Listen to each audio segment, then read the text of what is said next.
Well, thank you, everybody, and greetings. I thought I'd start by addressing Peter's question from the end of the last session.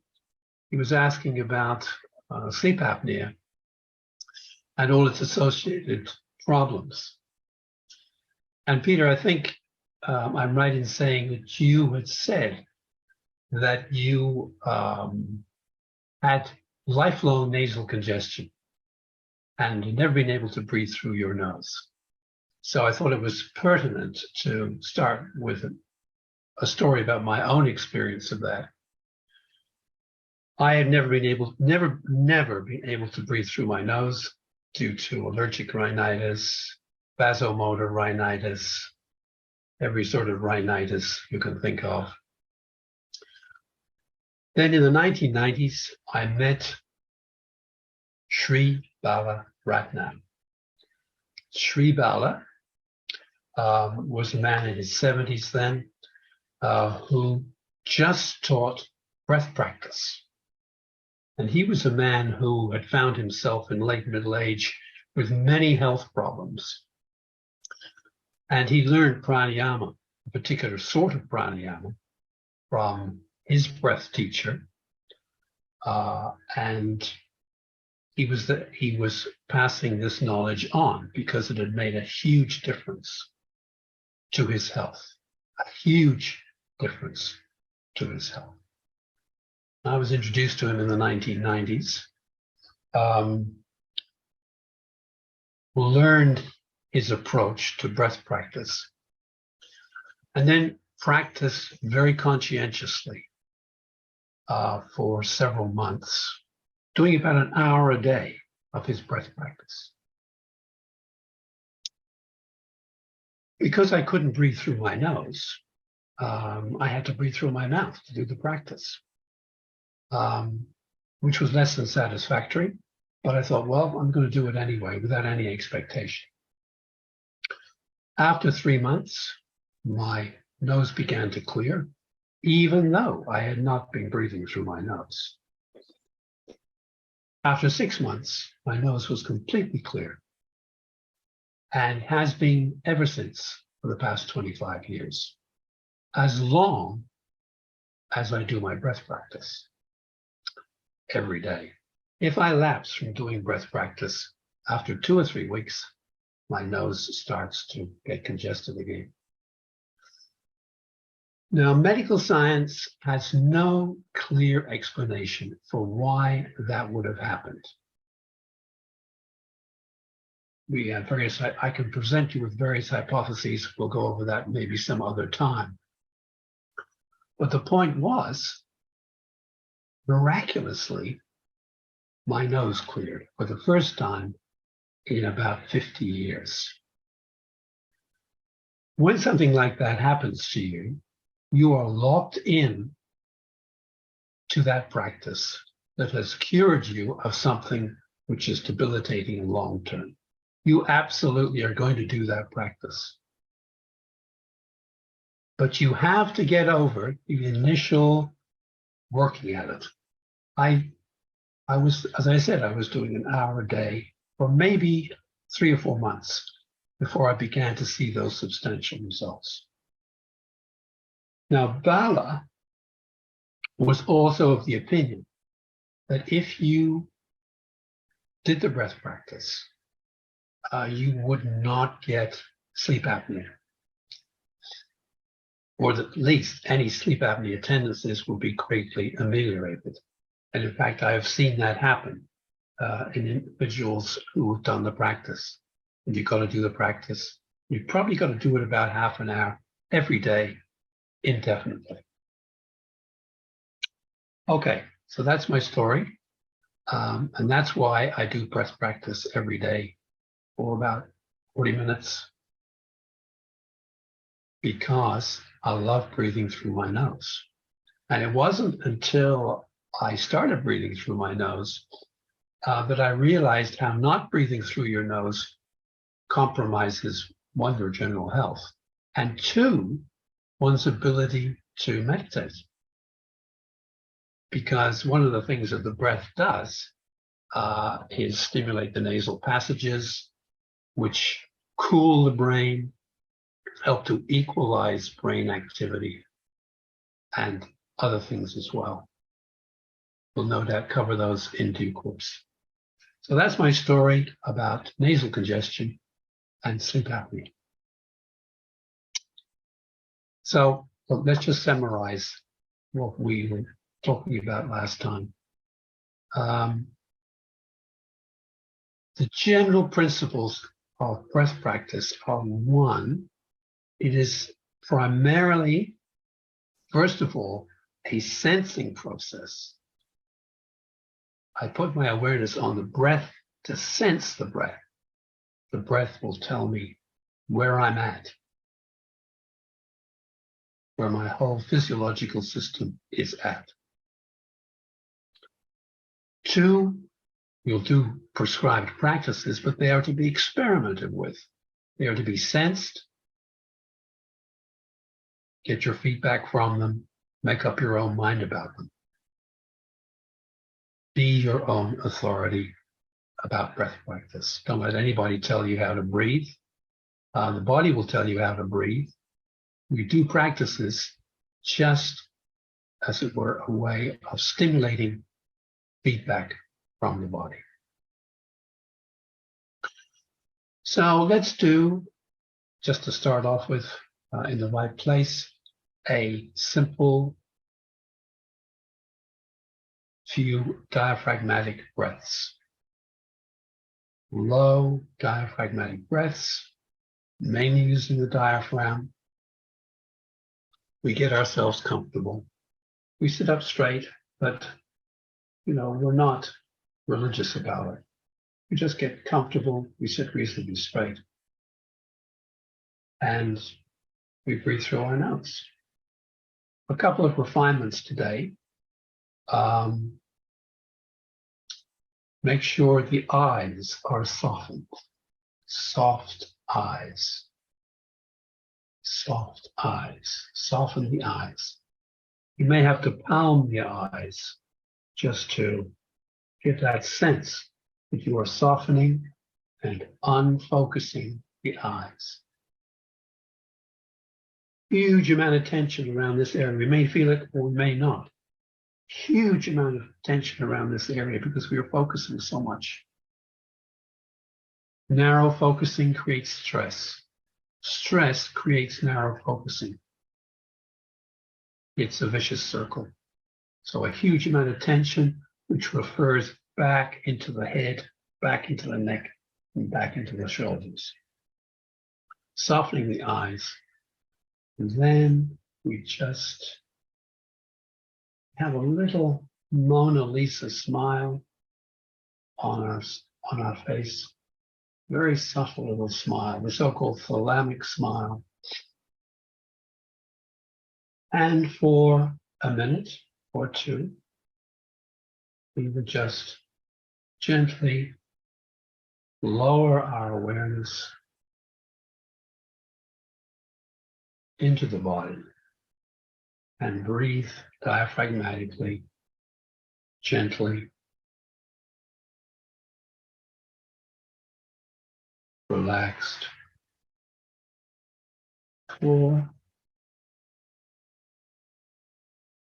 a short while, and I'll let you know when we finish.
Okay.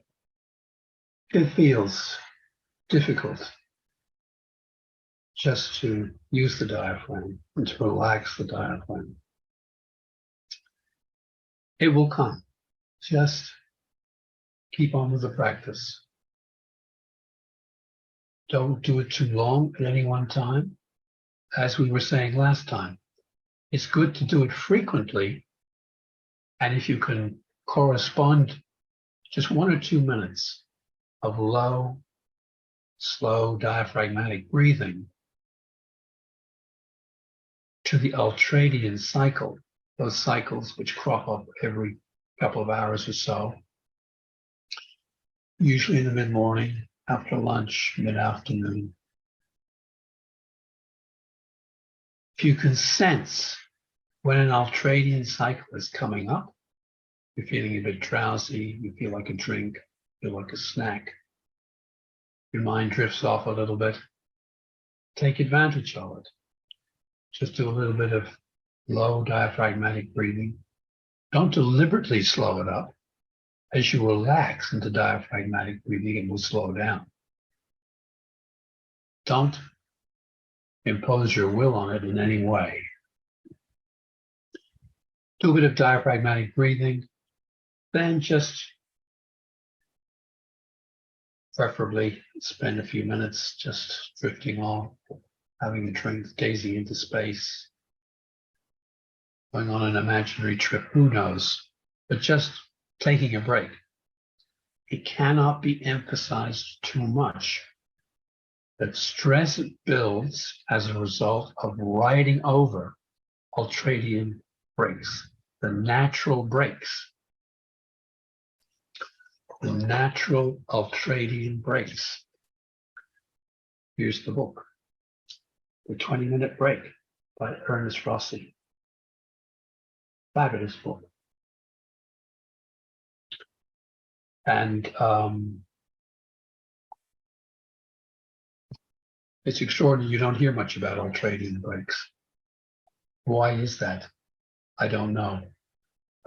It's certainly not part of our culture anymore. As again, I think we were discussing last time, to have a break at those times. We like to work through, and that has very deleterious results.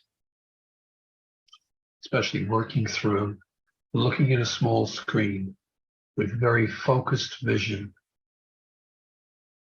looking at that artificial visual environment, probably slouched over.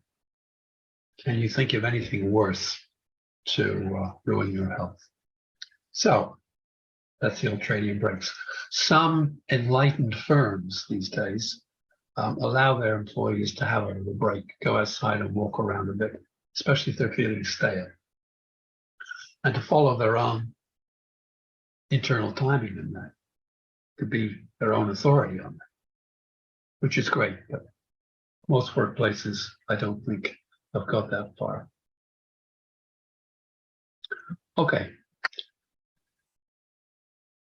There are yoga postures that promote opening up the breath. In fact, I think you could argue most yoga postures move towards opening up the breath. And the breath is part of every yoga posture. I will leave that to others to elaborate on. I just will mention the cat, which is a nice exercise to open up the abdominal area and to stretch back, open up the diaphragm. But one very good thing to do to open up breathing is, before you get out of bed in the morning, to start yawning and stretching. Now, to induce a yawn, you just stretch. One of the keys is to push your heels down towards the end of the bed. That induces a yawn reflex. And just yawn and stretch, yawn and stretch. Yawn and stretch. Do this any time of the day. Again, with your ultradian break, you can do yawn and stretch. Fabulous for opening up the breathing. Fabulous for bringing down stress arousal in the nervous system. Okay. Let's talk about stress and what we do in breathing to manage stress. I have to say a little bit about the autonomic nervous system, of course. The autonomic nervous system, that part of the nervous system which controls all the bodily functions. All the bodily functions. Heart, circulation, lungs, digestion, endocrine glands, and immune system. Super important, immune system. Divided into two parts, the sympathetic and the parasympathetic.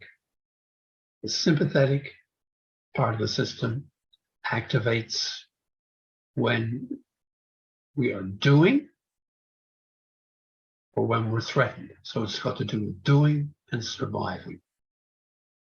Parasympathetic balances the sympathetic, has to do with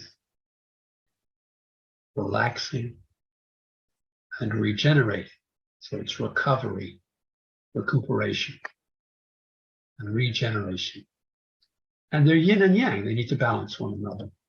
And indeed, the ultradian break has to do with the parasympathetic coming in and putting the brake on the sympathetic system, which wants us to keep on doing. We are a culture that is addicted to doing. That can't be emphasized too much. So the sympathetic nervous system dominates in our culture. A word about the terminology. The sympathetic nervous system, which is a series of little nerve ganglions, which are outside the central nervous system and line the sides of the spinal column. It doesn't sound like sympathetic is a very good word for that part of the nervous system which activates doing and which activates flight, fight, and freeze. But it was originally named by the Roman physician, Galen, who noticed these nerves beside the spinal column. And he thought, well, they must work in sympathy with other nerves. So he called them sympathetic. The word parasympathetic, literally meaning beside the sympathetic nervous system, well, the parasympathetic isn't beside the nervous system.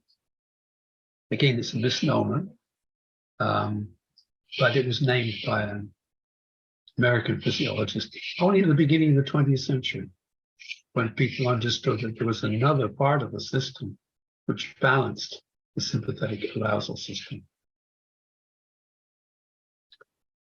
And the parasympathetic, the relaxing recovery side, expresses itself through the vagus nerve, which comes out of the base of the skull on both sides, goes down the neck into the thoracic cavity, innervates the thoracic cavity, heart, lungs, then goes into the gut, activates all of the digestive organs. On the way, it sends a branch to the outer ear and to the larynx. And this is very important about the larynx because the laryngeal, the voice connection with the vagus nerve is part of the reason that a certain way of talking is a very good way of calming the system and stimulating the vagus nerve.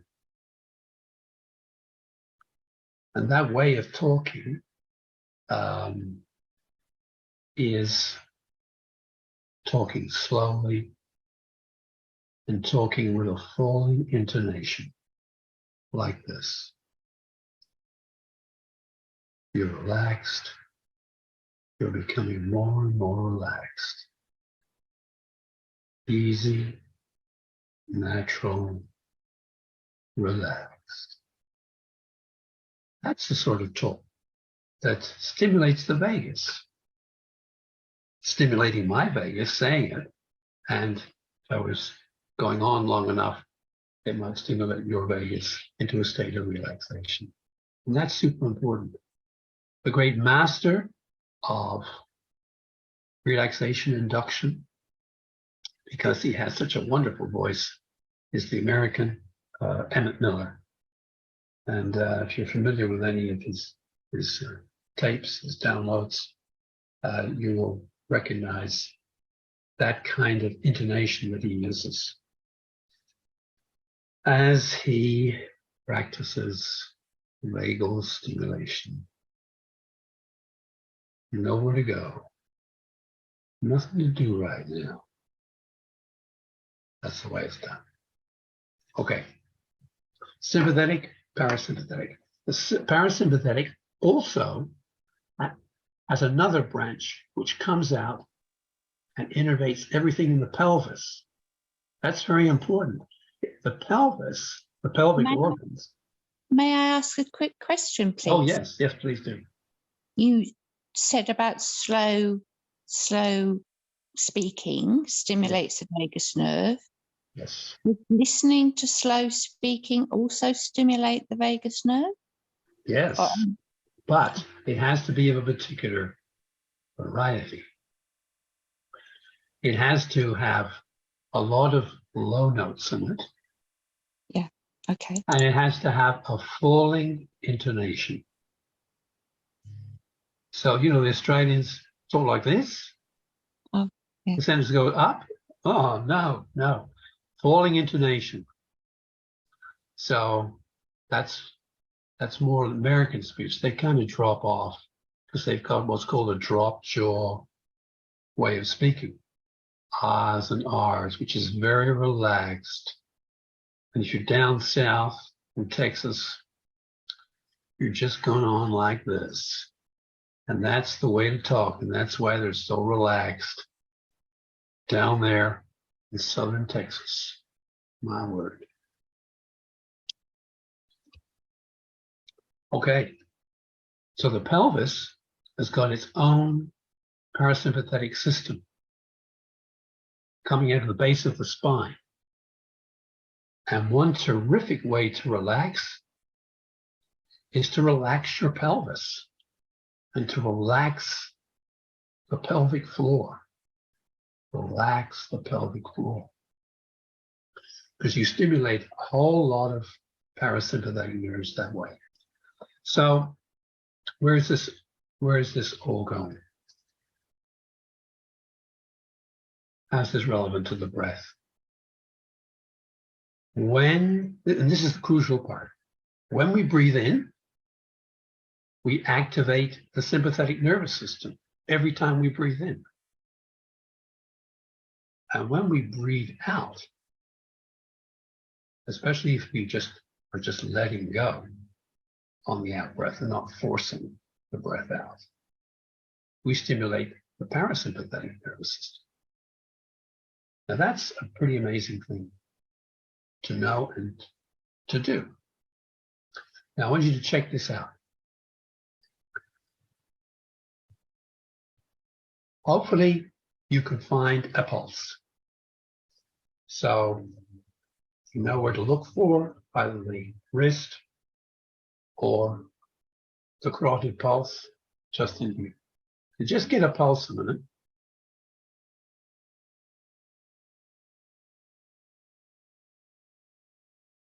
This is where it's much more difficult doing a meeting on Zoom than if we were all together, but I'm going to assume you've all got a pulse now. You found your pulse.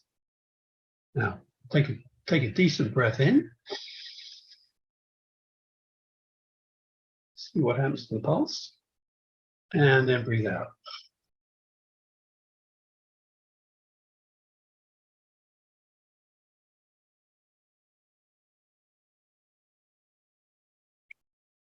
If you're not sure, just do that again a moment and check what the pulse does when you breathe in, a good breath in, and when you breathe out, a good breath out.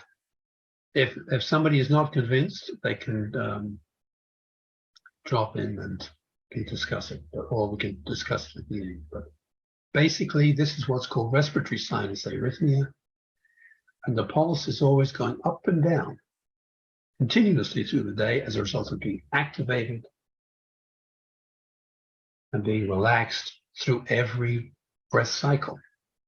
So every breath cycle is a classic yang, the sympathetic nervous system is activated, and yin, the parasympathetic nervous system is activated. And there should be a nice play, interplay, and balance between these in a smooth running organism.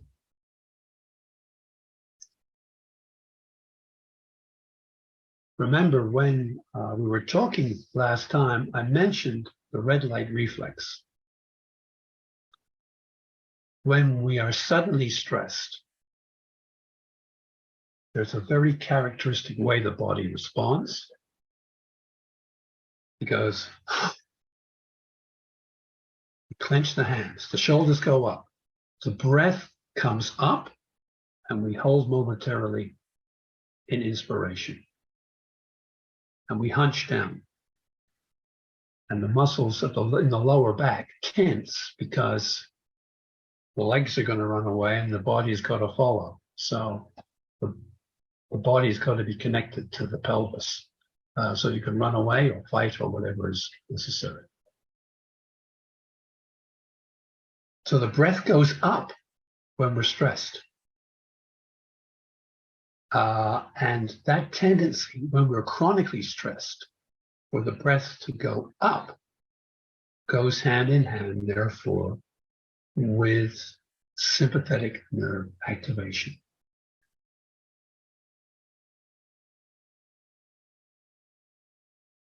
And when you consider that the autonomic nervous system, it controls all the systems in the body, but it also controls all of the bodily expressions of emotion. So if it controls all the organs of the body and all the systems of the body, and it is also controlling the bodily expression of all of our emotions, then the equation is very simple. The autonomic nervous system mediates the pathway between emotion and bodily symptom. Mediates the pathway between the body and emotion. This opens up the whole area of what is the relationship between emotions and physical health. Whole other thing, we'll come back to it. But right now, let's just look at how we can take advantage of the fact that the breath controls some of the balance of the autonomic nervous system. So, first of all, if you want to wake yourself up, then maybe you could do something like this. You emphasize inspiration, and you take some quick breaths through the nose. Not only do you activate the autonomic nervous, the sympathetic branch of the autonomic nervous system, but you're activating nerves in the nasal cavity, which communicate very directly. They go straight up through the roof of the nasal cavity to the base of the brain. Pretty nice thing. So, everybody just do this for me a moment. You take a breath in 4 sniffs.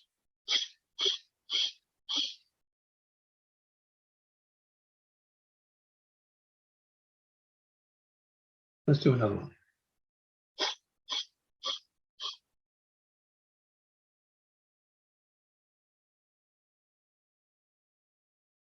If at any point in any of these exercises you feel a bit strange, a bit dizzy, a bit out of it, a bit anxious, stop right away and hold your breath for a few seconds. But let's do one more.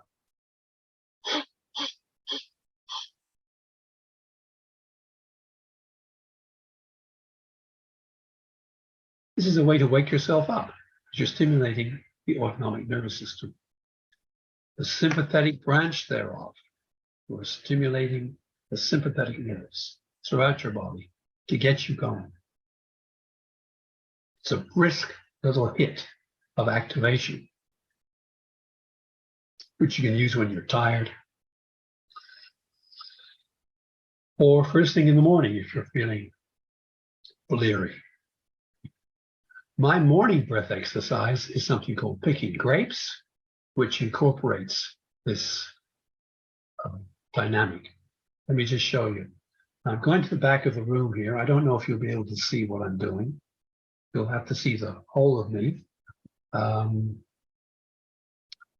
demonstrate it, and then somebody feedback whether they could actually see what was going on.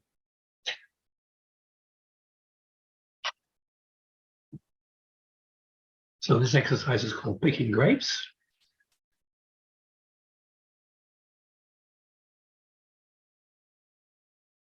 It's an exercise standing up. So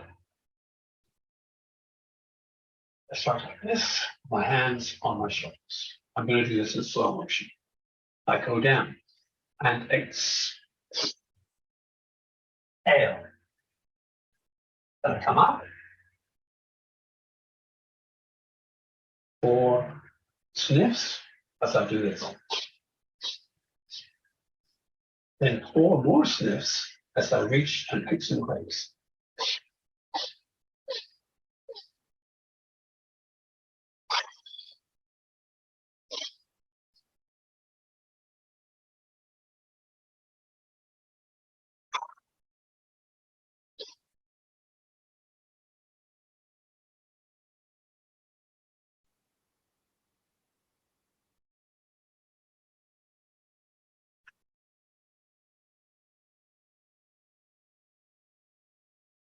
Now, could you see what I was doing?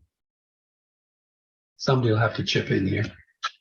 Yeah, we could see it clearly, Paul. It was great. Okay, thanks, Adrian. Great. Now, this is a great exercise to do first thing in the morning. It sets up the biorhythms for the day, sets up your circadian biorhythms for the day. So it's one of the most important things you can do for health is to set your biorhythms first thing in the morning. And the 3 things you do to set your biorhythms are you go outside and look at the sky. If you can get blue light, all the better, but sunlight, basically. You don't realize how dull our interiors are. Even in Melbourne on a winter's day, the lighting level outside is at least 20 times the average lighting level inside.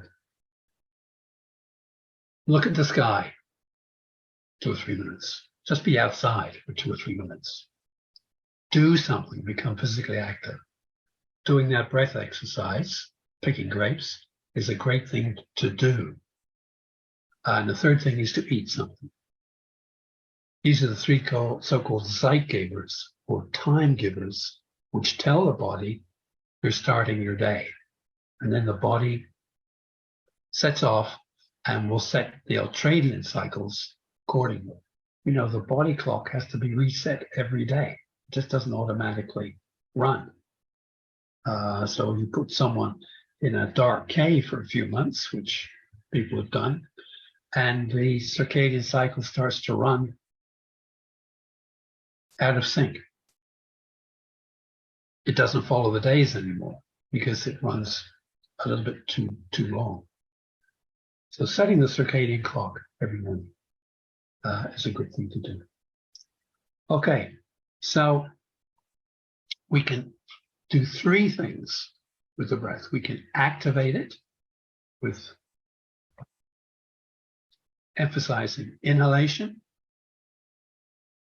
or we can do an exercise to balance the breath,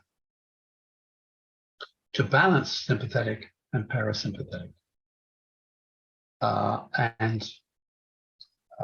This is one of the things that Sri Bala taught. He taught balanced breathing. And one of the essential things here to do the balanced breathing is to have a metronome. This is one of the pearls of wisdom that I got from Sri Bala.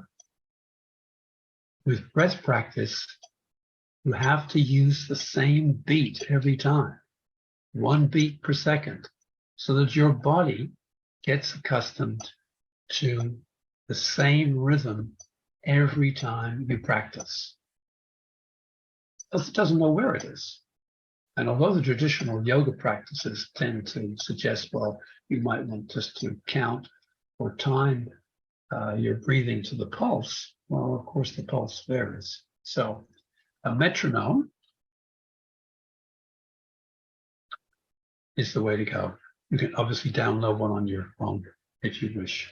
I like the standalone one because I don't like my phone anywhere near me when I'm practicing evil things. So Bala taught balanced breathing with the metronome, and he used to point out that different ratios, different beats, say 4 in, 4 out, as opposed to 6 in, 6 out, as opposed to 8 in, 8 out, did different things for the body, mind. 4/4, for example, was supposed to balance biorhythms. 6/6 has a cleansing effect. 8/8, good for the mind and concentration, so on and so forth.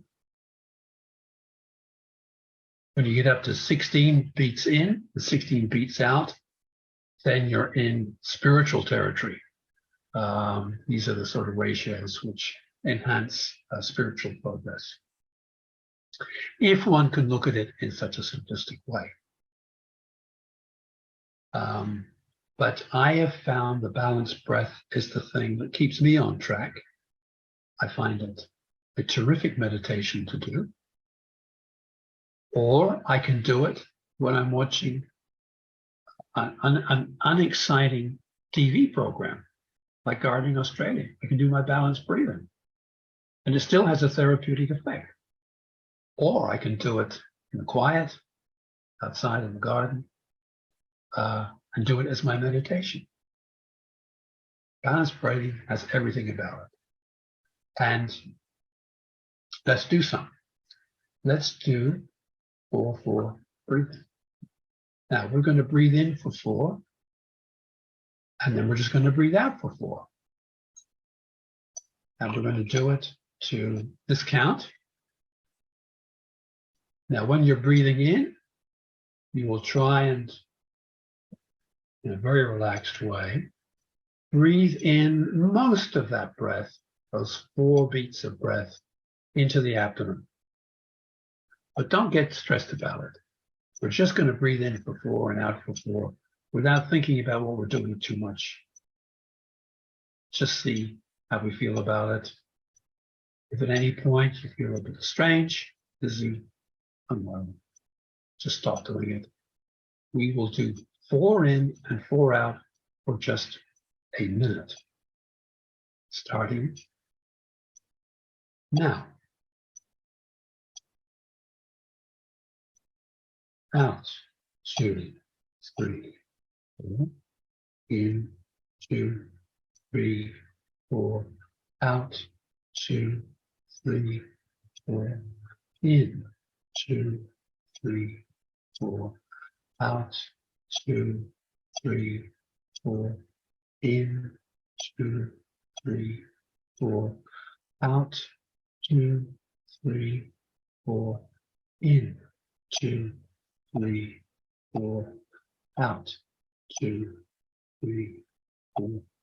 In, 2, 3, 4. Out, 2, 3, 4. In, 2, 3, 4. Out, 2, 3, 4. In, 2, 3, 4. Out, 2, 3, Good. Okay. Anybody have any trouble with that? Feel any difficulty with that? Don't be afraid to say, because you know, when we're doing breathing practice, all sorts of things can happen we're sort of throwing a pebble in the pool of our biological regulation, seeing what happens. We're watching the ripples. There will be some ripples. So look, either chip in now or afterwards. If we're doing questions, I can answer questions on that. If you had any problems, we're going to do 6-6 in a moment.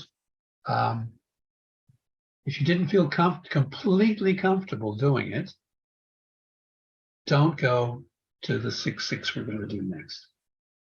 Hey, I had a question. Yes, Please. Hi. go for it. You mentioned that each timing means something different in the body. And you Yes. said that the 6-6 is cleansing and the 8-8 is mind and concentration. I missed what you said, the 4 in, 4 out.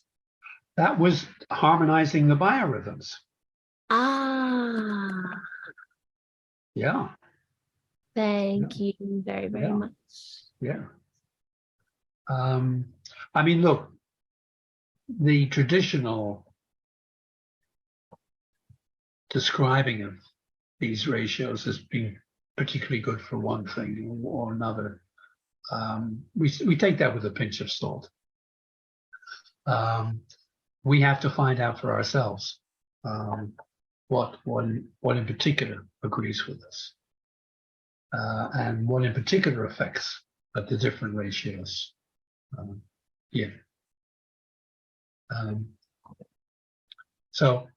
Actually, I think I got that ratio business the wrong way around. 6-6 stabilizes the mind. 8-8 cleanses and rejuvenates the body. Ah, okay, thanks. 6-6 we're going to do. Don't do it if you had trouble with 4-4. Even if you felt like you couldn't quite get your breath enough, you do 4-4 while we're doing 6-6. All right. Let's do 6 in and 6 out. Starting now.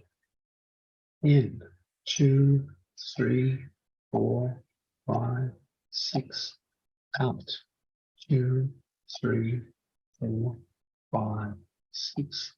In 2, 3, 4, 5, 6. Out 2, 3, 4, 5, 6. In 2, 3, 4, 5, 6. Out 3, 4, 5, 6. In 2, 3, 4, 5, 6. Out 2, 3, 4, 5, 6. In 2, 3, 4, 5, 6. Out 2, 3, 4, 5, 6. In 2, 3, 4, 5, 6. Out 2, 3, 4, 5, 6. In 2, 3, 4, 5, 6. Out 2, 3, 4, 5, 6. Good. Good. 6-6. That ratio, many people feel comfortable with 6-6. Some people don't. But 6-6 is a kind of sweet spot for many people. Again, anybody want to jump in and comment on their experience? Or we can talk about it at the end. I just want to jump in. I found that the 6-6 was actually more beneficial for me. I felt almost panicked at the 4-4. Why would that? So 6-6 was too much. No, I actually preferred the 6-6. Oh, you preferred, sorry, beg your pardon. You preferred the 6-6. Yeah. With the 4-4, did you feel you weren't getting enough breath? Perhaps, yeah. Yeah, yeah. That's a very common effect. And simply because the body and the respiratory center controlling the breathing, they're not accustomed to this kind of control, this kind of breathing.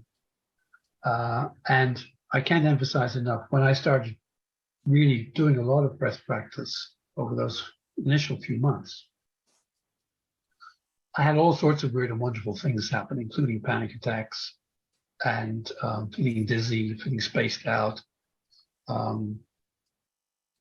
so on and so forth. And that is to be expected. We're just giving the tree a little bit of a shake. And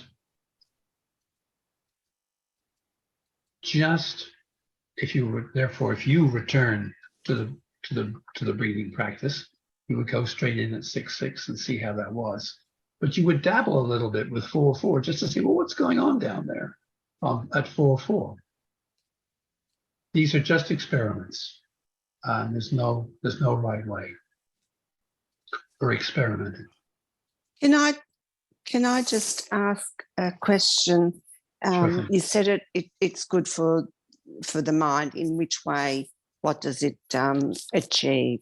And All right. also, I felt more comfortable with the 6-6. Okay. Yeah, good. Right. Well, I'm coming on to that. I'm glad you asked me that, because that's just what I was just about to say. Well, what's the benefit here? The benefit is we are balancing the sympathetic with the parasympathetic. So we are producing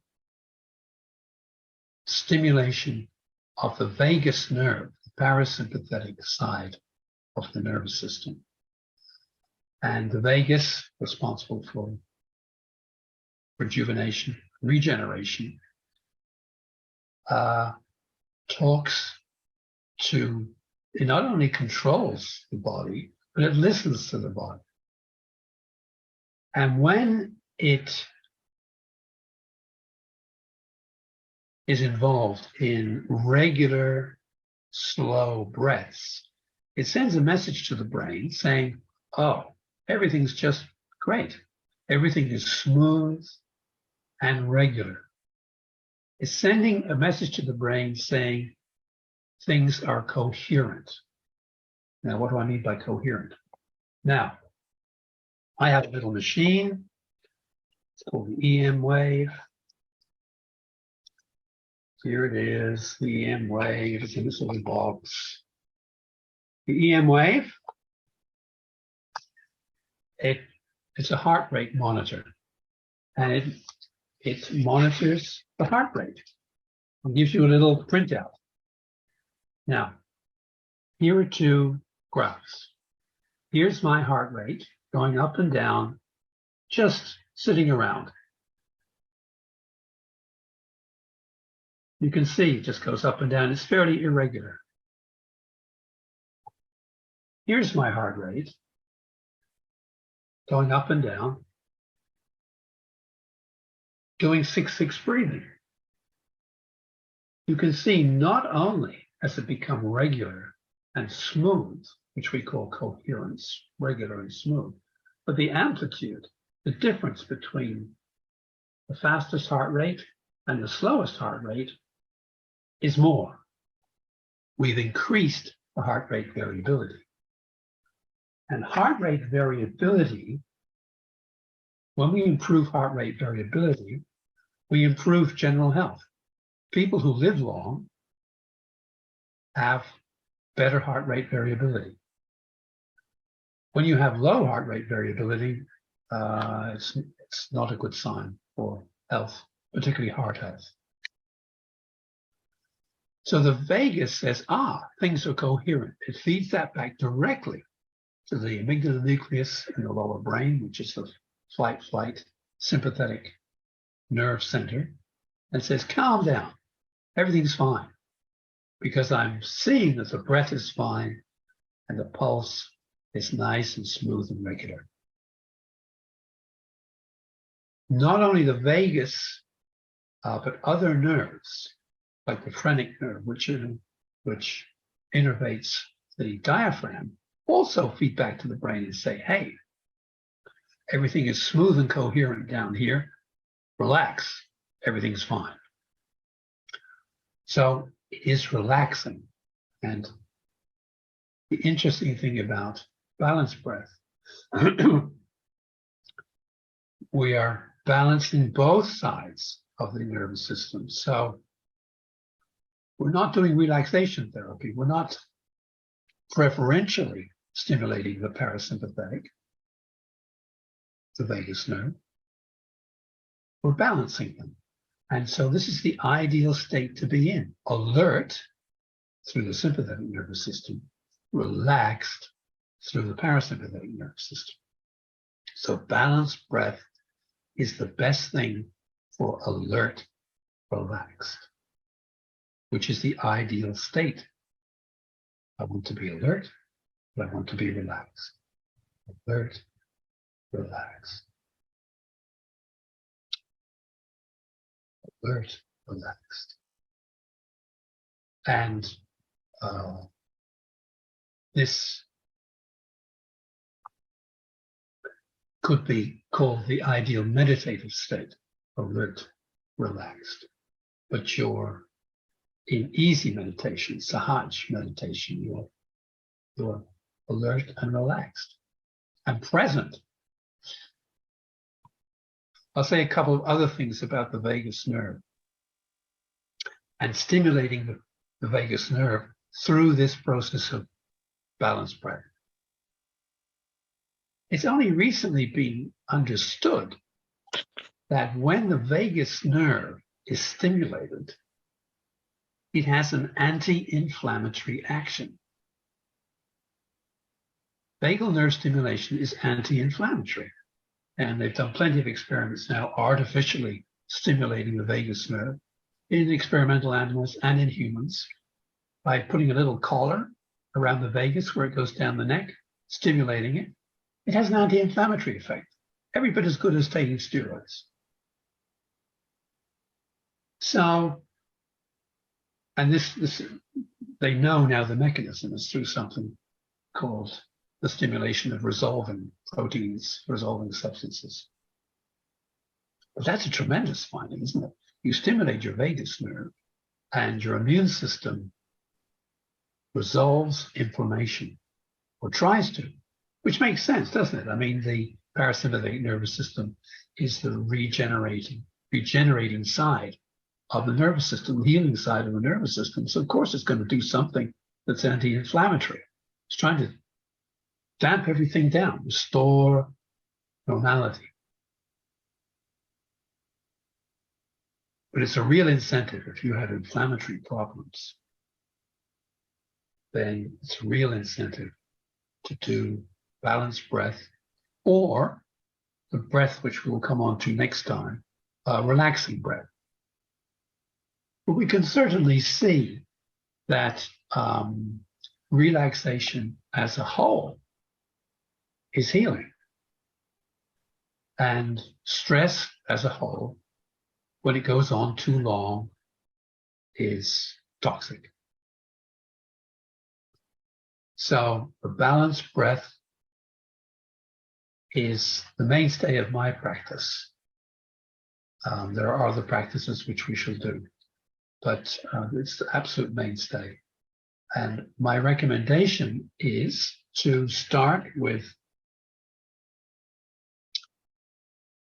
say, do 2 or 3 minutes of 6 in and 6 out, and try and be very relaxed.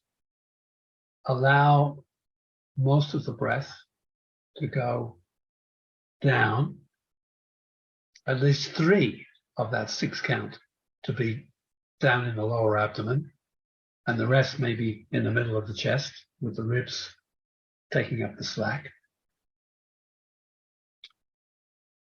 And when you breathe out, if you're imagining the breath go in, the breath goes out from the bottom first. It goes into the bottom first, and it goes out from the bottom first. So if I'm breathing in 6, I'll be counting 1, 2, 3. Those first 3, they certainly go into the bottom. into the diaphragmatic abdominal area. And when I'm breathing out, 1, 2, 3, the first 3 portions of breath go out from the abdominal area. So it's beautifully simple. Breathing through the nose in a relaxed, preferably upright posture. 6 in, 6 out. Do a couple of minutes, stop, see how you feel. And then use your judgment on how much more you do. And if you can do it during the ultradian breaks, all well and good. All well and good. So I'm just going to demonstrate, if you want to do it where you are, I'm just going to demonstrate that picking grapes one again. And then I'm open to questions. But if you want to do it, well and do it.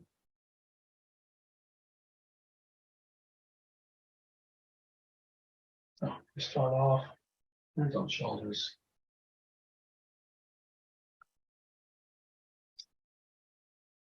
Up.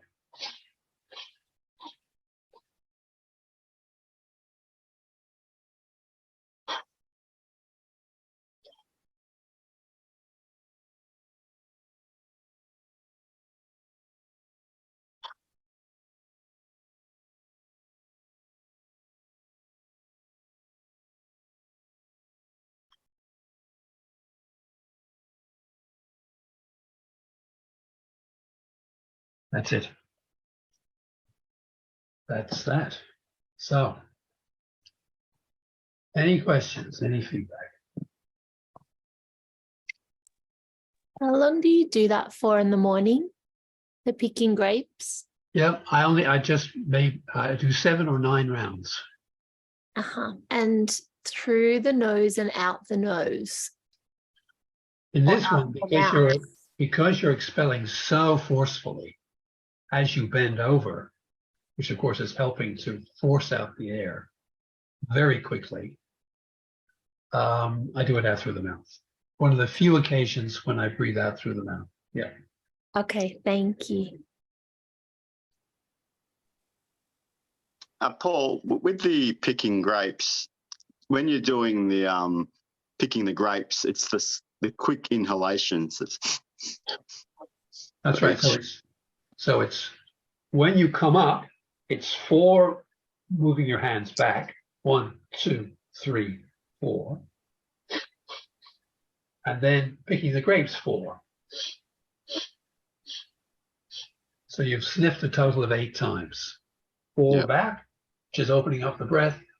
Then the picking the grapes obviously is opening up each side.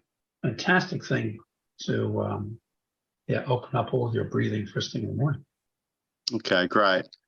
And with the like I've been doing the 6-6 breathing for a while, and I'd read about the 1-4-2 breath, and that was good to sort of condition the sympathetic system, because you're putting a little bit of eustress on the system.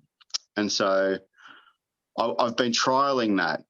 Do you think just doing 6-6 is better than, when you've got chronic fatigue issues than doing that? Yeah. Well, that brings up actually the next thing, which we'll maybe look a little bit more at next time, which is, as part of a breathing cycle, do you do any breath retention? Now, Bala used to teach that you do breath retention. So he would teach actually 6 in, hold for 3, 6 out, hold for 3. Yeah. That's too much to do to start off with. I absolutely do not subscribe to any breath ratio that is uneven. In the sense you were saying 1-4-2. So breathe in for 1, hold for 4, and out for 2. Yeah, so it's more done as a 3-2 12:6 or a 4:8, but it's the 1:4:2 ratio. That's what I was taught anyway. So that was the ratio that they said would condition the sympathetic system to better deal with stress, a small form of hormesis. Yeah.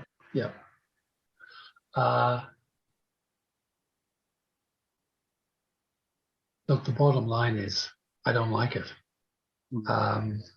Because it introduces a very substantial irregularity. And what we're looking for initially in breath practice is coherence. The sort of coherence which I put up on my little demo there, which you can record physiologically. When you see that coherence on the heart rate variability monitor, like that thing here, that you can only get that sort of coherence with ratios which are equal in and equal out. This is one reason it's very useful to get a heart rate variability monitor. You can work these things out for yourself. Because if you do something like 3:12:6, whatever, you will see on the monitor that the heart rate goes all over the place. Now, of course, this is giving the heart a workout, but the heart gets enough of a workout anyway with stress. So I'm for producing coherence initially. And everybody has got a ratio with a sweet spot. And I think I know you know about this, Adrian. It's somewhere around 6 in and 6 out. For some people, it's 8 in, 8 out. Maybe less. Some people 4 in, 4 out, which produces maximum coherence. That is the smoothest, most regular, and high amplitude waveforms. And that has to be good for the body, doesn't it? It has to be. It just looks good. I mean, it just looks good. I mean, goodness. And you feel it. You can see it. You feel it. And the EM wave, the heart rate variability monitor from HeartMath, they will reward you with a big score for getting such a terrific waveform. And actually, that is an incentive to get one of these heart rate variability monitors. You can score yourself and see that you're making progress. Ah, someone's got one. Fantastic. Oh, good on you. Brilliant. Well done. How are you finding it?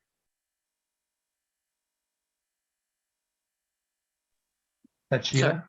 Sorry, very effective. Yes. I used it to very good effect during an extremely stressful, very long period of life when I was fighting my accident and disability insurer when I took them to court. Yeah. Wow. And it was mighty stressful. Yes. And I was, I stood to lose every penny I owned and my house. And so I needed some big guns. So yes, I used it consistently to very good effect. I did have a question about it, if I may. Yes. Which was I mostly just used the breathing counter. Yeah.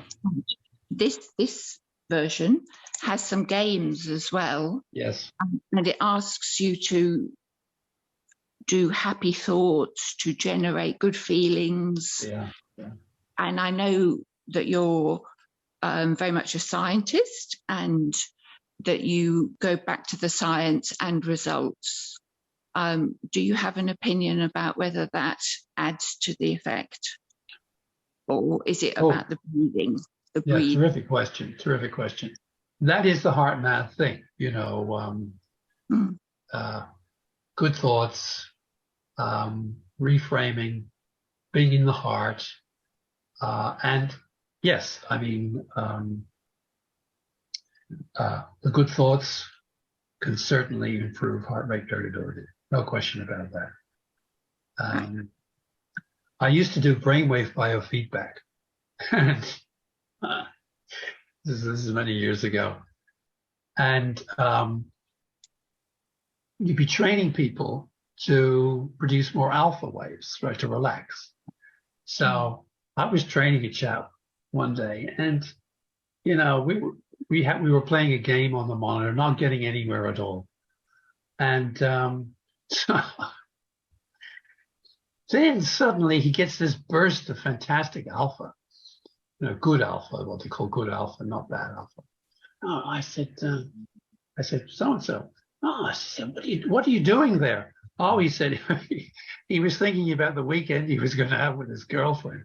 I thought, yeah, look, that says it all, doesn't it? I'm wasting my time with some piddling game on this computer monitor.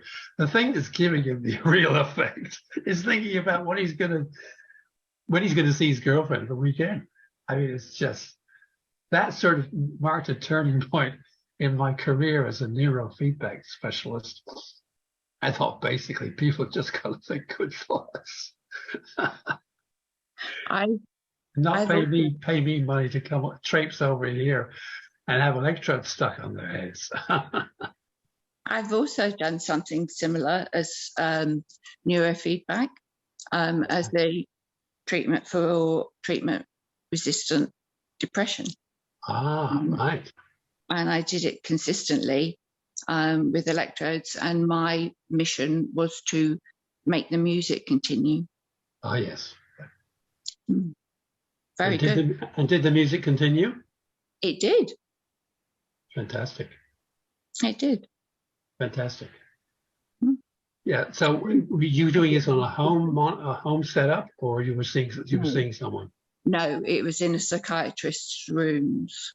Okay. And he was one of only 2 people in Victoria that was doing it at the time, to my knowledge. Yes. Mm. Yeah. I probably know who it was. Yeah, Peter very good. Peter Farnback. Yeah, yeah. And his dad. And his dad, who's passed away. Has he really? He has, yeah. I'm afraid neurofeedback is not the gateway to immortality, but you know, nothing is. Well, that's very interesting. I want to talk to you again about that. Yeah, right. The music. Carry on with the music. Very good. Could you just clarify for me, because I think I missed it, with the 4, 6, and 8, you breathe in through your nose for the 4, 6, and 8, but do you breathe out through your mouth or your nose? Through your nose. Oh, it's still through your nose each time. Still through your nose. Very rare to breathe out through your mouth. Yeah, that's what I thought you said. But when did you said you breathe out through your mouth when you came down from the picking of the grapes? Yes. Was that right? Yeah, because that was that different situation. Different situation. Yeah, you're rapidly expelling air. Right, so, thanks. And could you put that heart rate monitor up, a link to it, or a photo screenshot of it or something?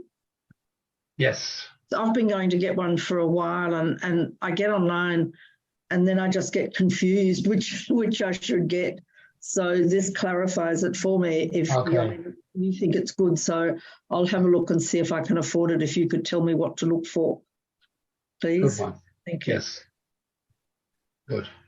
Yep, I'll put that up. I think Paul likes the Heart Math is the company for it, and they've got a few different types. Some you can attach to your phone, and some as separate devices. Yes. So I'll put some links up with sort of notes that I've been taking as well. That's why I haven't been online. I've been in the background taking notes as we've gone along as well. Okay. Trying to find some resources. Yeah, good. The bottom line on the heart rate variability is just get the cheapest one. It's all you require. Just get the cheapest one. So it doesn't matter about the brand, because I have a heart rate monitor from the pharmacy, just a regular one. Is there something special about the one that you showed? Oh, yes. Oh, yes. Yeah, this is very special. Okay. Yeah. You've got a little pulse oximeter. I have a pulse oximeter as well as a, I have a blood pressure monitor. and then also an oxygen finger clip. Yeah. No, this is different altogether. Okay. This gives you a lovely computer presentation of the ups and downs of your heart rate, and then it computes how good your heart rate variability is. Cool. And it has a breath pacer in it and all sorts of bells and whistles, which you would get to learn about when you had one. Great. And if the money side wasn't an issue, which is the best one to The cheapest one. Cool. The cheapest one, because it's the easiest to use. Okay, Yeah. beauty. Thank you very much. And you don't want bells and whistles. You don't want to, tables of normative data for heart rate variability, because it'll freak you out. None of us are normal, so we don't we don't fit in to these so-called normative data. So just simplest, cheapest. Just to give people an idea, looking up online at Heart Math, they started about, ones that you can plug into your phone, started about $315 Australian. I do know from time to time they do have some specials, usually around Black Friday and other times of the year as well. And then they go up from there to the ones with the computer are about $700. So they've got things in between as well. But as Paul said, you could start with the simple $315 one. There is another guy online at the moment that has got one, and he's been using that as well. Yeah, I'm not sure if Peter's gone, but I just wanted to say, like, I had some budget issues, and under Paul's recommendation, I've just been practicing the breath without these monitors, and it's been helping, so these it's really good having the monitor, and it gives you a thing, but you can gain just as much success with a little bit of discipline and just doing the breath, and you develop your own rhythm, and you can feel the benefits. So I highly recommend that to people too, if you like what we've done, and just keep going with that. Oh, well said. Thank you. Yeah, just do it.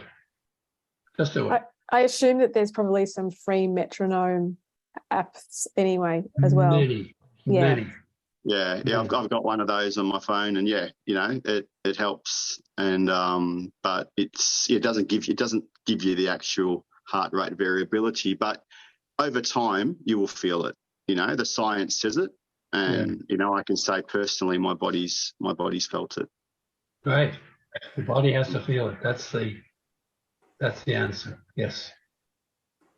And my body didn't feel it. My body didn't feel it for the first few months. I was like, "This is a bit shit." Right. It's not doing anything. But it will kick in. Some will kick in quicker. Others will be like me. Kicks in. The body will feel the love sooner or later. Good on you. Sorry. That heart rate monitor is also available from the Australian store, Optimos, as well. Okay, good. If people don't want to get it from overseas. All right, cool. Thank you. Paul, the other question I had, how you recommended, doing these regular breathings during gardening Australia. I've actually been trying it more, when I'm when I'm riding my motorbike, or when I'm watching the footy or things like that, because or if I'm at a loud party where there's, all sorts of stimulation going on, as a way of decreasing my overall exhaustion, from that. Is that? Oh, yes. So, I've been focusing on it a bit more there than I do it in my regular, just daily practice. No. Oh, yeah. No, again, a very good point. Yes. Don't confine yourself to any special situation. And certainly getting through a difficult spot, particularly when you're being overstimulated, truly an excellent thing to do. Mm.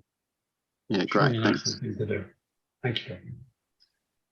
I just had a quick question. I'm a really shallow breather, and I just wanted to know, like, should I try and improve the amount of oxygen? Like, I mean, I want to, but is there a specific way I should be going about it? By the way, you won't, by breath practice, and we talk more about this next time, we don't improve our oxygenation. Our oxygen levels are high, even if we're hardly breathing at all. The body ensures that. But yes, when you say I mean, look, I tell you what, because this issue of